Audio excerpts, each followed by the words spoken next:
Hello again, fellow audiophiles. I am Wave Theory, and looky here, it is the Schiit Asgard X. This is a $399 US headphone amplifier. You also have the option of adding what they call the MESH DAC card, which is an optional $150 US add-on and gives you a USB input with a DAC module card that fits right into the chassis of this unit. Then there are two finish options. One is a matte black, and the other, or the correct finish, is this brushed silver that you see right here. The silver is an extra $30. So this unit right here has the MESH DAC card. It also has the silver unit, so that is about $579 US before tax and before shipping on there.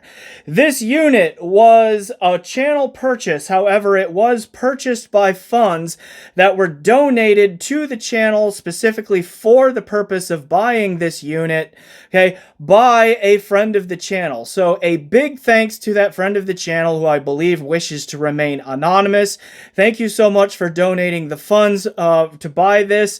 And again, that is how I acquired it. They have also just allowed me to keep this unit, which is fantastic. So make sure that you all thank said anonymous donor in the comments down below. It's really cool to be able to do this. All right, so Schiit does not know that I have this unit. That's not actually true. I told Denise over at Schiit that I have this unit so that they could scratch me off of whatever reviewer list they had so that they don't need to earmark another unit for me. But outside of that, Schiit has made no attempt to influence my opinion on this piece one way or the other, so all thoughts that you are about to hear are mine and mine alone. But you know what? They needn't worry, and you needn't worry, because these kind of budget enthusiast pieces under $1,000 US is one area where Schiit has been incredibly strong and has been very, very consistent, where when they bring out a new piece in that price segment under $1,000 US in particular, it tends to set a new standard in the market and leaves the rest of the competition to catch up. And they have done that again here. So why do I say that about the Asgard X? Stick around and find out right after shameless self-promotion. Hi, it's me again, 14 months later and a whole foot taller. Now, since Wave Theory liked the first 10,000 subscriber play button I made him, maybe he wants a 25,000 subscriber play button. This can only happen if you subscribe, though. Now, since over 60% of the watch time comes from unsubscribed viewers, I'm going to need you to subscribe. You can also sign up for his Patreon or send him money in PayPal. Links in the description. Now, on to the video. Alright, if you are familiar with my channel, you know I go into great detail about just about every aspect of these pieces, so we are going to be here a while. Use the timestamps to jump around and watch the parts that are of most interest and relevance to you, but otherwise, get something to drink, get comfortable, because we've got a lot to talk about. Let's start with the specs. So again, let's just buzz through the pricing again real quick. If you buy just the amplifier with a black finish, it's $399 US. If you add the MESH DAC card, that's an extra $150, and if you add the silver finish to either of those options, it's an additional $30 US. This is a single-ended amplifier, and its rated power output from either of the headphone outputs here is 3.4 watts per channel into 16 ohm loads and 2.8 watts per channel into 32 ohm loads. And then here's where we get some interesting things here, because you see that there are, in fact, two headphone outputs right here. There's the 1/4 inch or 6.35 millimeter kind of standard output, and then there's this 4.4 millimeter Pentacon connector right here. Now, 4.4 millimeter Pentacon connectors usually imply balanced. This is a single-ended only amp, however. The reason that it has a 4.4 millimeter Pentacon output on it is because it has Schiit's proprietary Halo circuitry in it, specifically the Halo X circuit, because this is the Asgard X, right? Which, by the way, now we're on that subject, I mean, maybe next time Schiit names a piece, they could maybe not farm out the naming to Elon Musk, because Asgard X just sounds like the name of his next kid. Okay, I don't know what would have been wrong with the Asgard 4, but I digress. Back to the two outputs right here. Like the 4.4 millimeter Pentacon output right here again is the output for that Halo X circuit. And what the Halo circuit is a mixed mode feedback circuit here that actually puts your headphone drivers in the feedback loop. Real quick, what feedback is in amplifier circuits typically, and this is just very quick and dirty layman's term explanations here, is if you have a sound wave that's going through an amplifier circuit, what feedback does is it takes just a little bit of that sound wave, a much lower level than the overall output. So it takes just a small tiny little sliver of that output, flips it upside down, brings it back around to before the amplifier circuit again, and uses that to compare the output, that little tiny output, to the input. And if there are any differences in there, it tries to make corrections, okay, through wave superposition, which is starting to get more technical than I wanted to, but it makes corrections to that output there so that in theory, you get a much cleaner and more accurate waveform coming out of the amplifier than you would without the feedback. Does that have sonic advantages? Sometimes, and in some ways it might, and then sometimes, and in some ways it might not. What Schiit has decided to do here is to give you that feedback option across the headphone, which to do that across the headphone is unique to Schiit. Their first amp to do that was the Midgard, all right, and now this is the second one to do that, and it has, again, it's the Halo X circuit, so it is tweaked a little bit for this unit here, but they give you the option, no feedback across the headphone, feedback across the headphone, you get to choose. All right, this is a Class A amplifier in here, and it uses what Schiit calls their Continuity A circuitry. I'm not going to go into details about what that means. I will link you to their website to read more about that, okay, on when you get a chance there to find out more about what that is, okay? But Class A amplifier in here. That also means that this tends to run a little bit warm, and so it never really gets hot to the touch, but it definitely does increase in temperature over like the previous Asgard, the Asgard 3, okay, and it just generally kind of runs a little bit hot here, and you can see they have added some heat sinking right here to help dissipate some of that thermal energy that builds up. I will give you a closer look of this heat sinking here in a little bit. All right. So, I mean, that's the long and the short of it here. You get a fairly simple Class A amplifier in here, single-ended only, but you do get that Halo feedback circuit, which does create some sonic consequences, some good, some maybe not so good, which we'll talk about in the sound section, but it does give you two distinctly different sound signatures from one amplifier box, which is a feature that not many $400 amps can claim.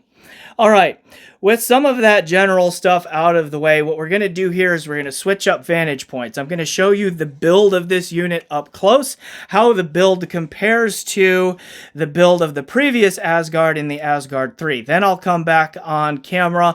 I'll talk about the test gear that I used to listen to this. We'll talk about its sound, and then we'll get into a whole bunch of comparisons to talk about where this fits in with Schiit's lineup and more in the market more broadly. All right, let's get to it.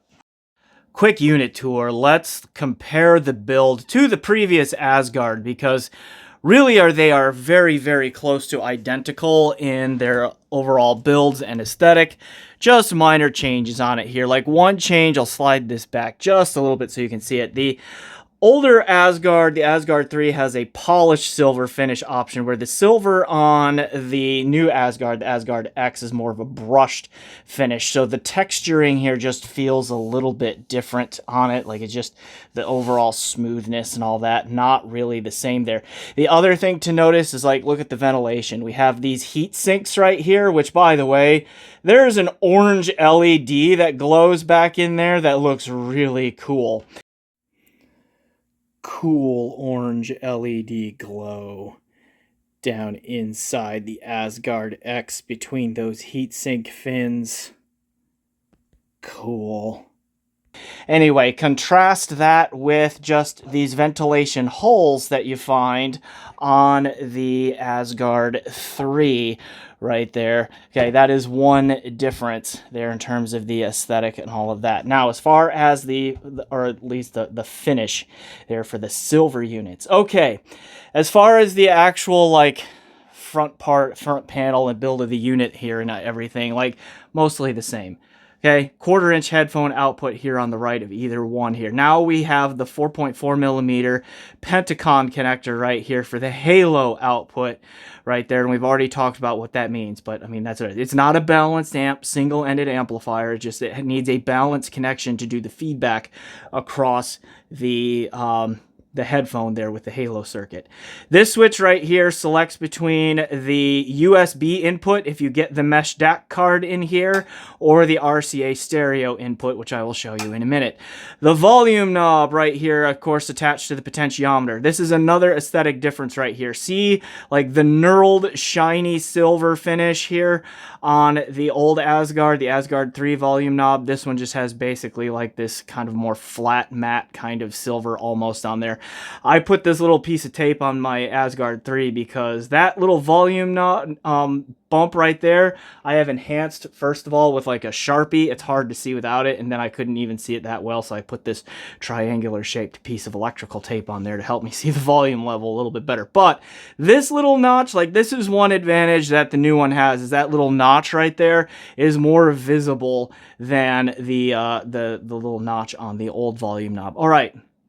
And then here's the gain switch on the Asgard X, high up, low down. That looks a little bit different and is in a little bit different position than it was on the Asgard 3. And then here is the switch to turn on or off the preamp output right here. This doesn't actually silence the headphone amp, because, like, when I plug these in, I had this up to preamp mode. Okay, right there. Excuse me, I had it in both positions here at one point, and the headphone output was still activated. So you may just need to unplug your headphones when you do that way. But that's the front panel. Let me turn it around and show you the back. I mean, really quick while we're at it, here's the side panel. Looks pretty much the same, except for the internals are a little bit different. Outside looks basically exactly the same. All right, back panel's also nearly identical here, okay? Power input over here. You get the master power switch, the only power switch. There's not even a standby on the back here. The switches themselves are a little bit different. Like, this switch has a shorter stem on it, makes a little bit different click. Okay, this is a longer stem on the switch. Okay, they sound different and all of that when you flip them here. But otherwise, we have the same kind of stuff. We've got preamp outputs here. We have RCA single-ended stereo input right here on both of them, a little bit closer together, or excuse me, a little more spread out on the X than they were on the Asgard 3 here. And then here's where your options are. If you get a DAC card in here, it fills in this space over on this side. On the Asgard 3, I have the Multibit 2 DAC card in there, and then on the Asgard X, as I already said, I've got the MESH DAC card. So you see they both have the USB-C input on there, and then, like, this little, like, nodule thing right here, this is like an antenna for the Forkbeard, I believe. So the Forkbeard control module. All right, so yes, you get the MESH DAC. You do get access to Schiit's Forkbeard app, which is, as of this filming, I believe is still only available in iOS. They keep promising an Android version soon. I haven't seen or heard of it yet, but it could happen any day now, I imagine. All right, if you're wondering how the Forkbeard control app behaves for the Asgard X, it's basically identical to the way it behaves for their new Mimir DAC. So, see my review of the Schiit Mimir DAC. I'll put a link down in the description. There's a pretty detailed analysis of using the Forkbeard controller app with the Mimir DAC, and it's the same thing. Okay, all the same stuff here for the Forkbeard module. Between that and Mimir, see that review. Okay, but the units are well built. In both cases, like what is still the same is that it's heavier than you think. Got some fair mass to it, and that's because back on the left-hand side here and there, we have a pretty robust power supply. I don't think it's the same power supply. I think the power supply has been reworked for the X, but they're both like heavy and high quality for the unit that you get there. Now, one complaint I had about the old Asgard 3 is that there wasn't as much weight inside over here on the left side where all the, you had the power supply over that. So if you didn't hold it down or you didn't have really sticky rubber, really sticky desktop surface, you could pretty easily, like when you go to plug a headphone in, rotate it when you push in like that. Now, the Asgard X has balanced the weight out a little bit, and I think that's probably in large part due to this heat sinking right here, but it does not turn quite as much when you go to push on this here. So yeah, that's like one thing, is just the weight is a little bit more balanced out there internally. But it's still an Asgard, just with this heat sinking going on here, more or less.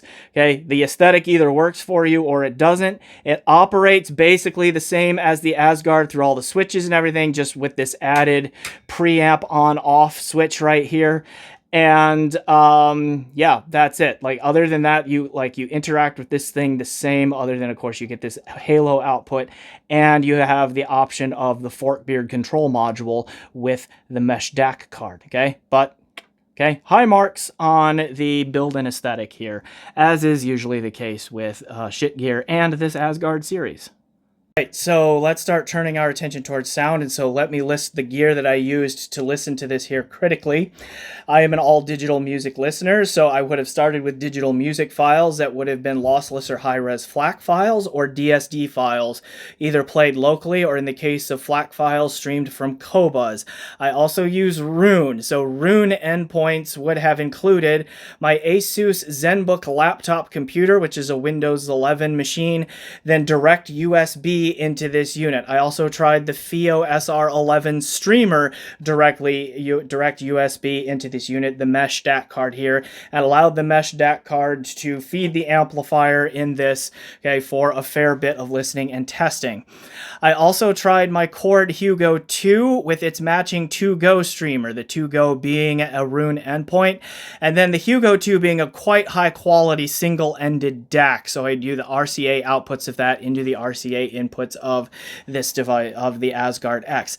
I also plugged this into my main desktop system, where I used the Berkeley Alpha Series 2 DAC, which is being fed by a Vice Engineering INT204 DDC via AES.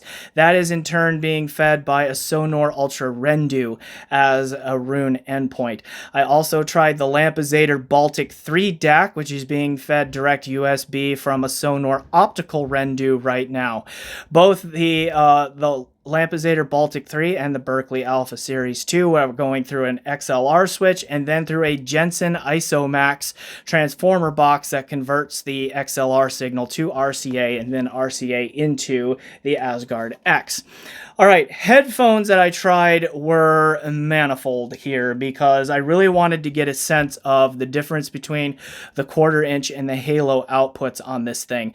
And so this is going to be a long list. Bear with me. Apologies if this is too much, and apologies if I miss any, but again, I tried a lot. So, Beyerdynamic DT880 600 ohm that I have detachable cable modded and dual entry cable modded so that I can plug it into balanced connections. So I would use that and an aftermarket cable with adapters so that I could try both outputs there. Okay, I should mention here that when I tried outputs or adapters or used adapters here, I would have always adapted a balanced cable connection to 1/4 inch to try the 1/4 inch. Don't go the other way. Okay, Make sure that your headphone cable is balanced and has a balanced connector on it. It is okay to adapt a balanced connector headphone cable to like a 1/4-inch pigtail adapter kind of thing, but don't go from a single-ended cable with a 1/4-inch or 3.5 millimeter connector to it to an XLR or a 4.4 millimeter here and try to use the Halo output on this, because that just won't work as well the way that it works. Like, the reason Halo uses 4.4 millimeter balanced connector is because it needs the left and right channels to be wired completely independently of each other. So just make sure you're careful on that. Okay. So anyway, Beyerdynamic DT880 600 ohm, Mass Drop plus Sennheiser HD6XX. Those two units would have been like high impedance dynamic driver headphones. I tried a few planars in here, including the Dan Clark Noir X Open, which I recently did a review for, link down in the description. Also the Dan Clark E3, which is one of my personal reference headphones, okay, on here as well. I tried low impedance dynamic drivers that included the Murph Designs Murph 1, which I just did a review for. My Fostex TH900 Mark II with Lawton Purple Heart chambers. Got time on this. Were there other dynamic drivers in there? Maybe. I don't remember. But then also another planar that I tried was the HiFiMan HE1000 Unveiled. There almost certainly were other headphones that I tried. Those are just the ones that are coming to mind right now. Okay. So how did all of this sound? And you do get two distinct sounds from the two different outputs here. Let me start with the Halo output, since that's like the shiny red ball here. That's the new fancy thing that's introduced here into the Asgard line on this unit. The Halo X output here of the Asgard X has a fairly like almost studio neutral kind of tuning for it to it. It doesn't seem to tilt warm, because like the Asgard 3, if you remember, had like this kind of warmer, thicker, stereotypically tube-like sound to it. But the Halo output here on the Asgard X is definitely more towards true studio neutral in there.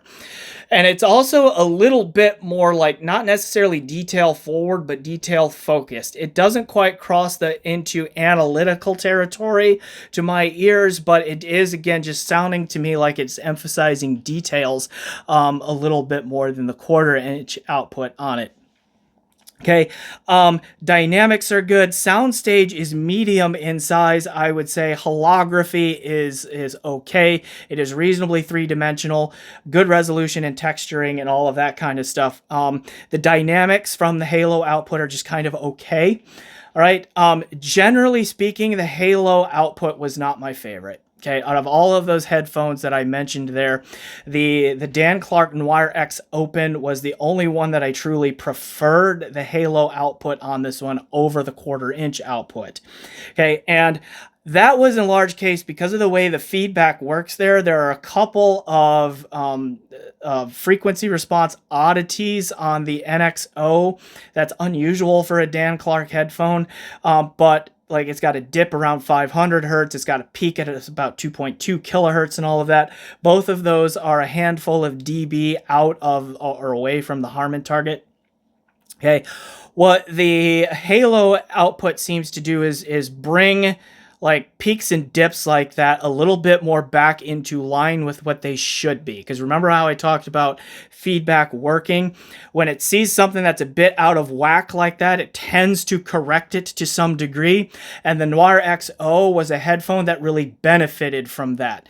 There were some sonic consequences. Like I don't think the NXO was quite as big in stage or as resolving or as holographic with those frequency response corrections as it was from the 1/4-inch output on here. A little bit of spoiler for what's coming for the 1/4-inch, but I thought the trade-off by and large was worth it for that headphone.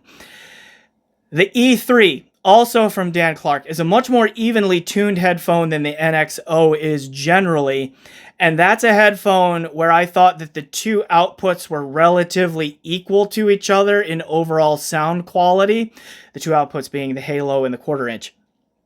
Okay, So that one to me was kind of flip a coin. I preferred the tone and the presentation of the 1/4 inch, but in terms of on a technical level, they were just about even with each other there.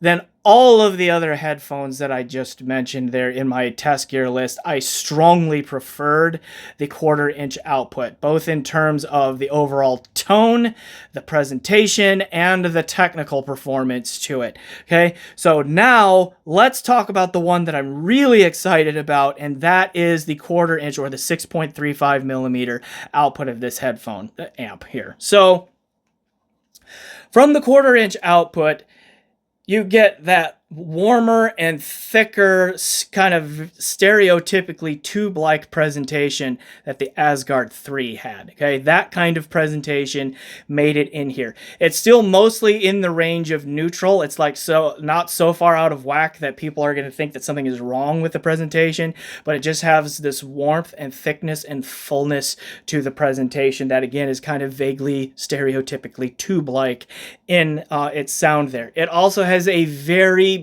big and very three-dimensional soundstage with lots of holography to it.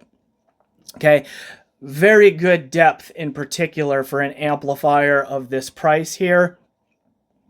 Okay, the MESH DAC card doesn't mess with that a whole lot, but generally, like the amp here has very good depth to its soundstage and layering and all of that. Imaging and separation also about as good as you are going to find for a $400 US dollar amplifier right here.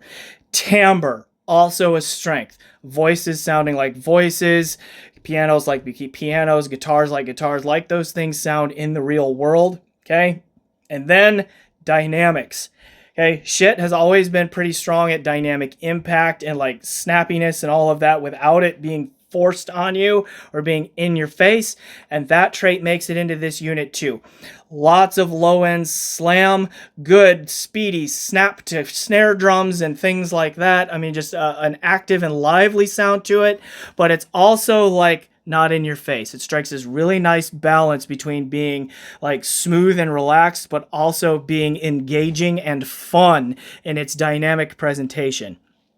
Attack and decay timing, also very realistic and natural to my ears and all of that. The resolution, also like standard setting for a $400 US dollar amp. I don't think you're going to get a more detailed or more resolving $400 amplifier on the market right now. But again, it's not in your face about it. It is not detail forward. It is not, hey, listen to me, here's some detail at all. It is nice and smooth and refined and well balanced in its presentation there. So I really like the sound of this amp here. Take all the strengths that the Asgard 3 had, add some more detail, resolution, clarity, etc., and you get the Asgard X's sound from its 1/4 inch output. So I do like that there are two different sounds here from the 1/4 inch output and the Halo output. I strongly prefer the 1/4 inch output more often than not. Your mileage may vary, but I do like that there are two different sounds here. You are not locked into one specific sound signature. You get to choose. And again, like in my small data set of headphones here, there were a small number of examples that either prefer or at least equal in performance between the two outputs. And then for me, mostly the 1/4 inch carried the day. But it's good to have that choice, okay?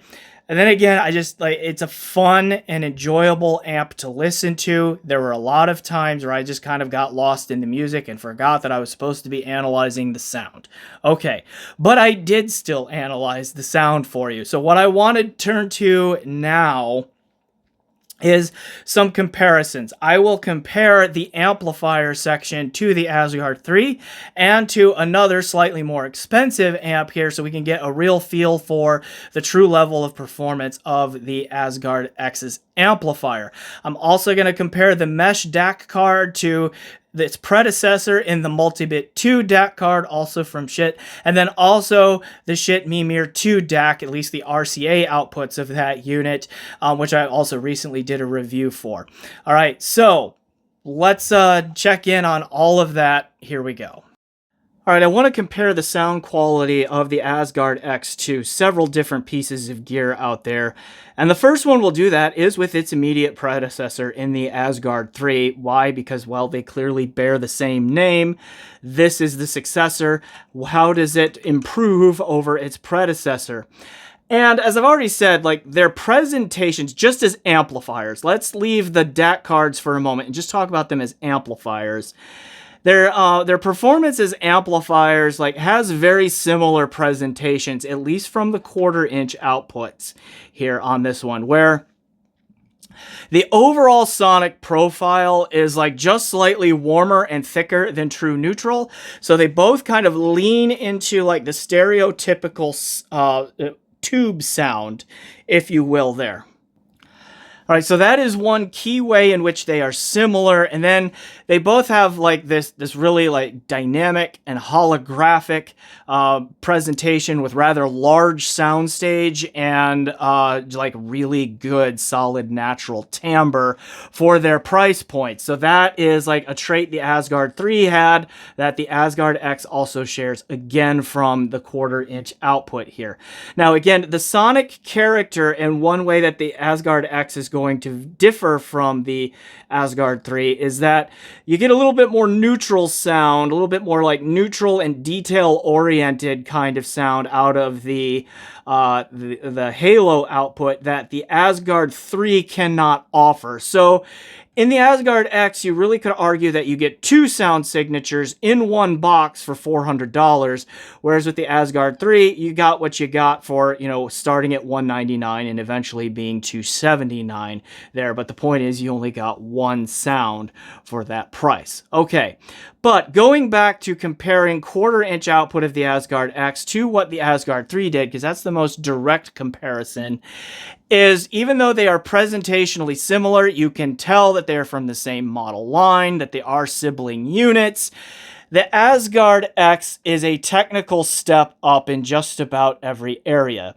It is a little bit cleaner, quieter, smoother, and more refined sound, while at the same time it is slightly more resolving, it is slightly more textured, it is more holographic. It gives you a little bit more punch and definition to the dynamics. For example, I was listening to the track December from Collective Soul. The way the snare drum is recorded in that track is it's just got this really quick, snappy crack to it whenever it gets hit there. And both units do a pretty good job of rendering that. The Asgard X just does it a little bit better.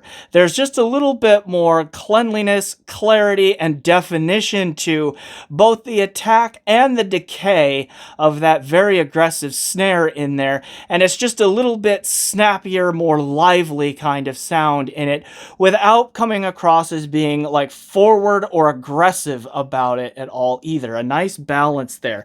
So really, technically, the Asgard X is a step up from the Asgard in just about every area that you could think of. And so what you get when you stack a bunch of little improvements over every area up is you get an amplifier that is overall quite a bit more capable than what the original Asgard X was, right? So, I mean, there is a substantial upgrade in overall technical performance going from the Asgard 3 to the Asgard X, even though from the 1/4-inch outputs, okay, they have very similar sonic character and personality to them there, very similar presentations. And then, of course, the Asgard X, it bears repeating, gives you the option of a more neutral, more detail-oriented, just kind of more overall technical sounding, though I would argue not actually more technical, just more technical sounding, okay, signature from the Halo output that you just don't get at all from the Asgard X. All right, but how good is the amplifier in the Asgard X really? Let's get another piece in here for some comparison. Lake People G111 Mark II. I reviewed this back in late 2022. And it just kind of gushed all over it because at that time it was an amazing headphone amplifier at $550 US. It's still about that price. It's still a very, very good mid-fi headphone amplifier. And so I was not emotionally prepared, because I really love this Lake People amp. I was not emotionally prepared for the Asgard X to come along and just say, hey, it's time for a changing of the guard. Changing of the Asgard, just a changing of the guard, maybe, right? Because this unit, if you buy the amp only at $400 US, outperforms the G111 Mark II in most metrics, if not all, by a tiny margin on each one. But again, just like with the comparison between the Asgard X and the Asgard 3, you take a bunch of tiny little improvements in a bunch of areas and you add them up and you start to get a noticeably better performing amplifier. Now, the gap in performance between what the Asgard X does and what the G111 Mark II does is smaller than the gaps between what the Asgard X does over and above the Asgard 3, but they are definitely still there. All right, what are those differences and how did I detect them?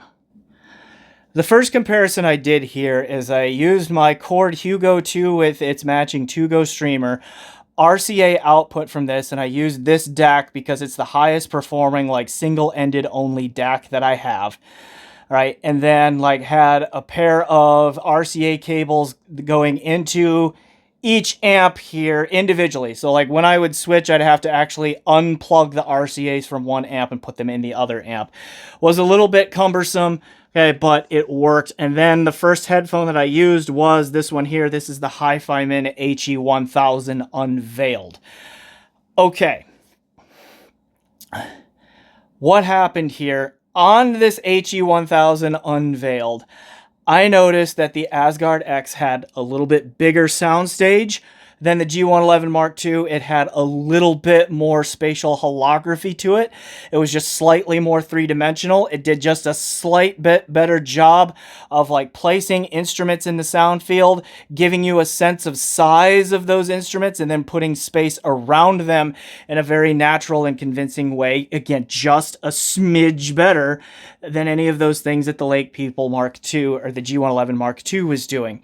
The Asgard X was also slamming harder in the low end. It was a little bit quicker, snappier on the dynamics and all of that through the HE1000 Unveiled and so forth.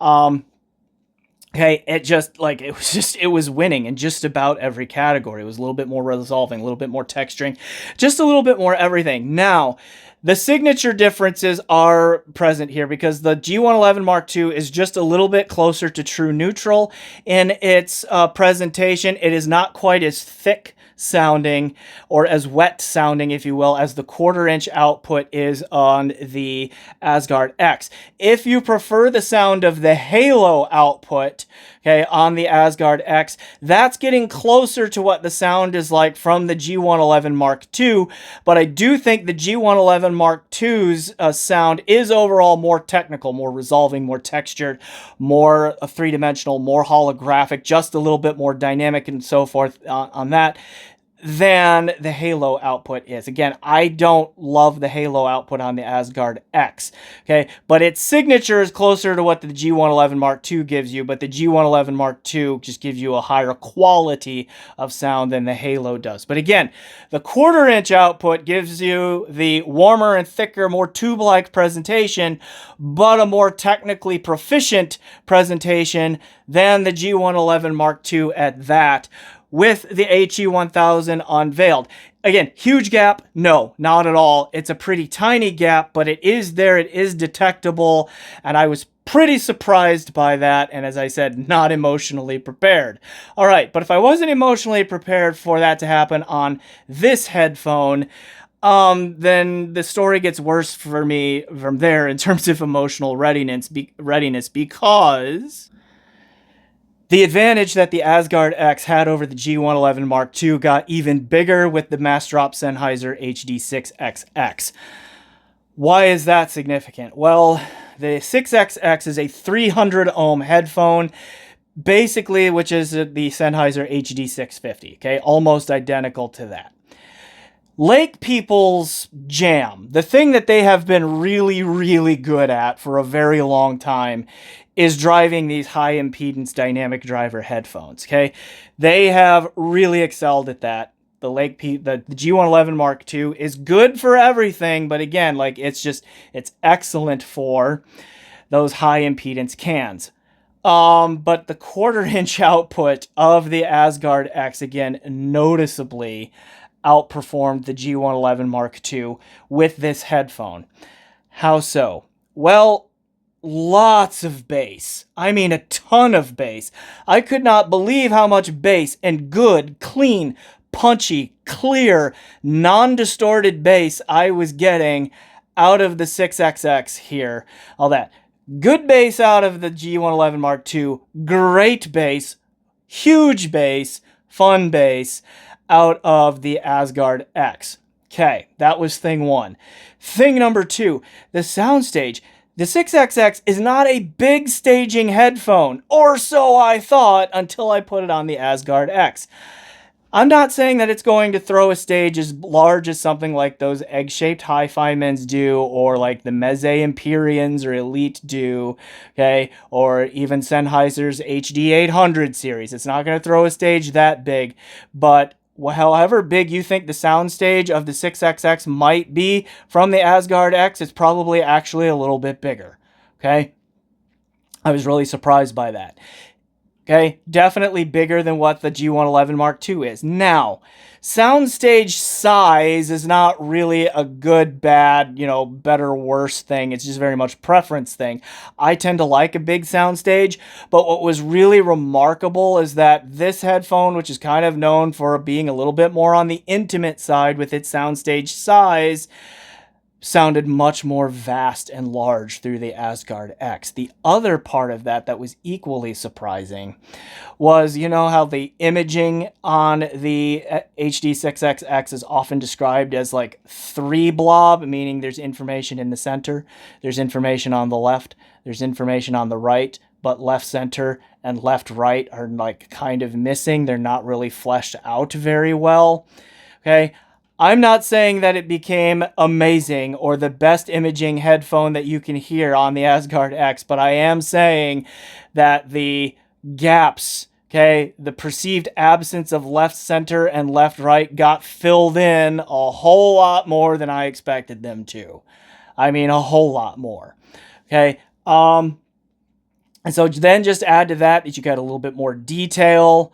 Okay, and like just again, like maybe even just a little bit better, more natural timbre than the already excellent timbre from the G111 Mark II. And I was just like, I was stunned. Like I really was shocked about like how much better the Asgard X drove this 300 ohm Sennheiser than the Lake People G111 Mark II did.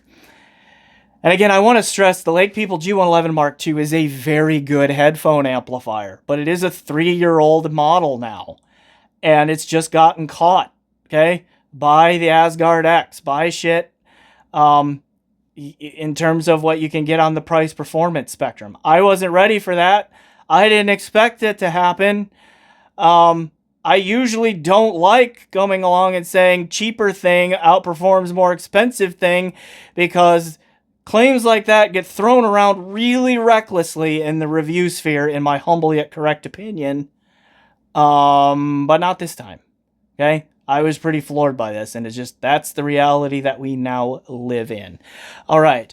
So, how good is the amplifier in the Asgard X? It's really good, particularly from its 1/4 inch output, and it's setting a new standard for what we should expect from out of the price to performance ratio for an amplifier here in its price range. Okay, that's definitely cool, and that's not nothing. All right, I do want to make a few comments about the MESH DAC.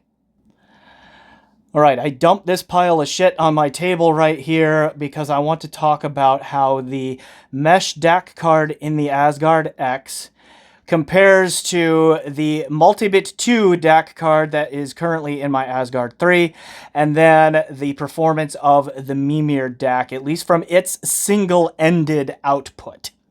All right. And how does it compare? Well, favorably for the most part here. Let's start with the comparison between the MESH DAC card and the Multibit 2 DAC card here. Now, The most obvious difference is going to be an ergonomic one, in that the MESH DAC card gives you access to the Forkbeard control app, okay, whereas there is no such thing for the Multibit 2 DAC. Okay, the MESH DAC card is also going to give you more decoding options for PCM files up to 384 kilohertz sampling rate, where the Multibit 2 is going to tap out at 192. All right, but you care mostly about the sonic differences, right? Of course you do. All right, and they are there. The Multibit 2 DAC card has a very smooth sound to it, very smooth, very refined, kind of laid back. The MESH DAC card here is a little bit more forward in its presentation, a little bit less laid back, but it still has a fair amount of smoothness and refinement to it going on in there. But it also is more resolving. It does not just sound more detailed or sound more resolving because it's more forward. It sounds more detailed and more resolving because it has more detail and more resolution, right? Like, there are just things in the sound that come out more clearly and with more definition, and there's just more information in the sound from the MESH DAC card than there is from the Multibit 2 DAC card. It is not a blowout, it's not a huge difference, but it is detectable. And it kind of comes back to like what I was talking about in the difference of the amps between the two Asgards, how the Asgard X has just a little bit more cleanliness and definition on like the attack and decay of tones and that sort of thing. It comes a little bit clearer, it's a little bit sharper, not a sibilant kind of sharper, but just like in a clearer kind of sense. Kind of the same thing happens here with like the dynamics and attacks and decays and all of that sort of thing. Is there's just a little bit more natural presentation to it, a little bit more cleanliness and clarity that sounds more lifelike with the MESH DAC card over the Multibit 2 card. All right, so, but then like the MESH DAC card also stages a little bit bigger, I think, than the Multibit 2 does. It's a little bit more holographic. It is just overall a more capable way of doing digital to analog conversion, okay? To a point where I'm not quite as upset with Schiit for not including a balanced analog input on the Asgard X as I have been on some of their units of the past, because they're offering you the MESH DAC card here, which is probably the best internal DAC card they have put out yet, to a noticeable degree, and it sounds pretty high performing. So the Asgard X as an all-in-one, if you want to use it as a DAC amp and you only need a USB input, gets my thumbs up because it sounds really good. A very natural sound to it, very technical, but still relaxed and relaxed and smooth sound to go along with it. All right, what about Mimir? All right, well, these are both MESH DACs that are built around an ESS DAC chip, right? And the mesh part of it, I believe, is in the digital filtering that Schiit uses in there. Like, if I recall correctly, mesh has something to do with how they combined the procedures that they did for like their multibit and their Delta Sigma or chip-based digital to analog conversion in there. Okay, but these are both MESH DACs that are both built around, I think, the same ESS DAC chip. So, big surprise, they sound almost identical in terms of their overall presentation. Same kind of very neutral sound signature that's still like nicely detailed and resolving, but still smooth and refined. Nice big soundstage, good holography, nicely natural timbre, good sense of dynamics and attack and decay timing. Okay, all of that is in there. The performance ceiling on the Mimir is just higher though, right? Like, it will scale up and keep giving you more and more of those qualities we just talked about. A little bit more resolution, a little bit more detail retrieval, a little bit more holography, a little bit more like impactful and natural dynamic presentation. All of those kinds of things, mostly because it's a standalone unit. You can give it its own power supply. It's not siphoning off the power that comes from the wall or from the amp here from the Asgard X and so forth. Then, of course, you've got the ergonomic advantages of you've got 4 digital inputs on there and all that. Now, you have to pay extra to get into the Forkbeard module for the Mimir, whereas it just comes with the MESH DAC card on the, with the MESH DAC card here. But, yeah, the Mimir, again, like, through the Asgard X. Like I ran the single-ended output of the Mimir into the analog input of the Asgard X. Connect both of them to USB with, Audio Quest Cinnamon USB cables in each case, both 1.5 meters long. Okay, into two of the USB outputs of my Asus ZenBook laptop. Just direct connection. Used the ZenBook as a Rune endpoint, and then was able to switch back and forth between these two really quickly because that Rune would output to both DACs simultaneously. Through the Asgard X, the sound differences between these two, again, almost identical presentations, but just a little bit more cleanliness, refinement, detail, clarity, smoothness, okay, all that kind of stuff from the Mimir than the Asgard X. But I mean, I had to work really hard to hear those differences. But RCA output of the Mimir and RCA pre-out of the Asgard X into the two RCA inputs on my very high-end LTA Z10E amplifier, which is over off screen here. Okay, and then adjusting the pre-out of this here to match the output level of the Mimir and switching back and forth on the Z10E. I definitely heard the Mimir take a more noticeable step forward. Okay, so the Mimir here is definitely the higher performing DAC with a higher performance ceiling. The Asgard X amplifier, as good as it is not quite up to the task of making the differences between the DAC performances here super noticeable. It's just barely there. It is present. It's just not very big. Okay, but on that external very high-end amp, the Mimir's performance definitely takes a step forward. So, should you get the MESH DAC card or should you get the Mimir here? Well, of course, budget and space needs come into play there. Okay. If you have the budget and the space, I would go Mimir. Okay. Even though the Asgard X amp isn't going to show you the differences hugely. Okay. The Mimir gives you more flexibility, gives you more inputs, gives you a higher performance ceiling, and it still has that balanced output on it. So you can go single-ended into the Asgard X, and then you can use that balanced output to go to a speaker amp or a second headphone amplifier or anything like that. So more flexibility, higher performance ceiling. If you have the budget in the space, I would go Mimir, but that is not to say that the MESH DAC card is poor in any way. It's the best DAC card I've heard yet from Schiit. It's a very strong performer and makes me, not so upset that the Asgard X lacks a balanced analog input on the back. All right, back to me on camera wrapping all of this up. All right, so I think needless to say at this point, I quite like the Asgard X, and I also quite like the MESH DAC card that you can put in it here.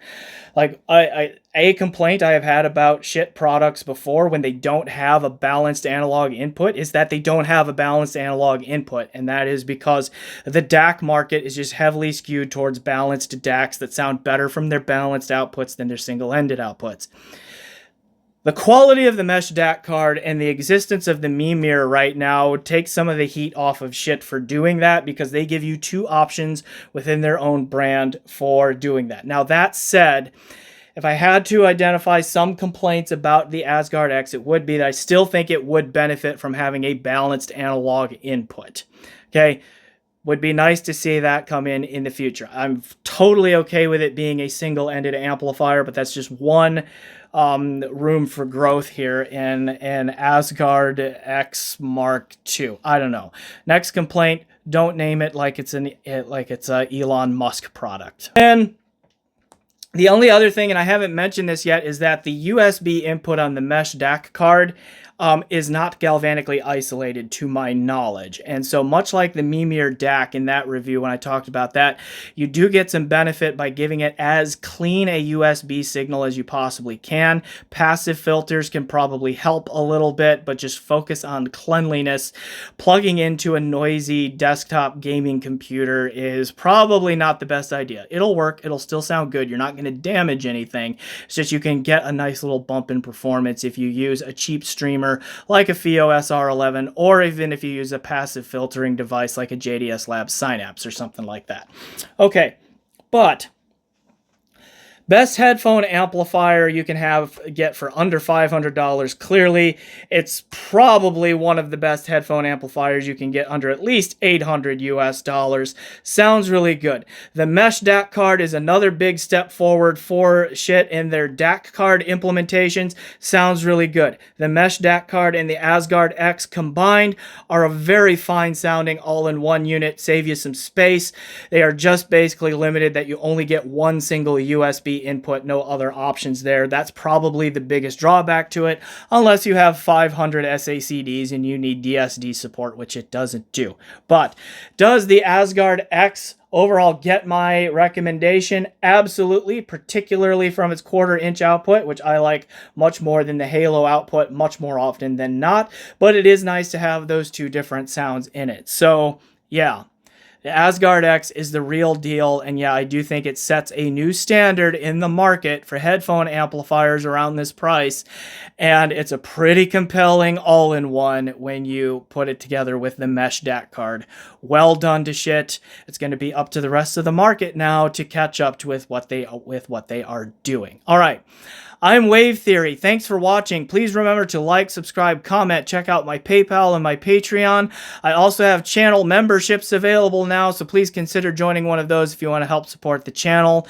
Thanks again for watching, and as always, enjoy the music.